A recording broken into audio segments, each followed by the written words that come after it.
Vamos a imitar los pájaros, el trinar de los pájaros, el cantar de los pájaros, de las costas, tierras, selvas de nuestro querido Perú. Tenemos uno, el gorrión, el chivío,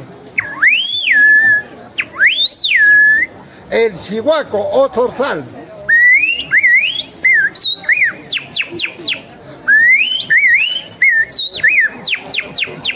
y en la sierra, cuando ellos están de una chacra, está lleno de mostaza, el jilguero ahí está comiendo así.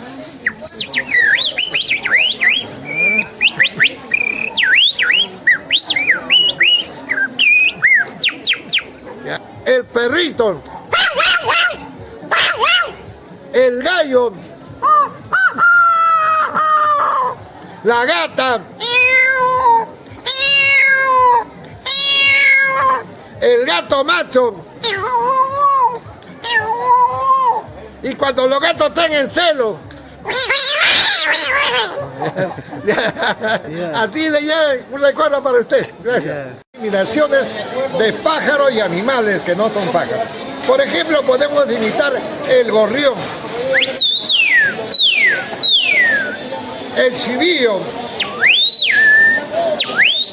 Repite. el gorrión. El gorrión canta de varias formas. A ver.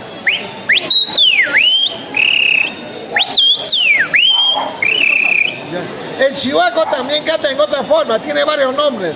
Zorzal, chihuaco, chihuanco, noyuquio, tiene varios nombres ya. Este pájaro cuando llueve canta así.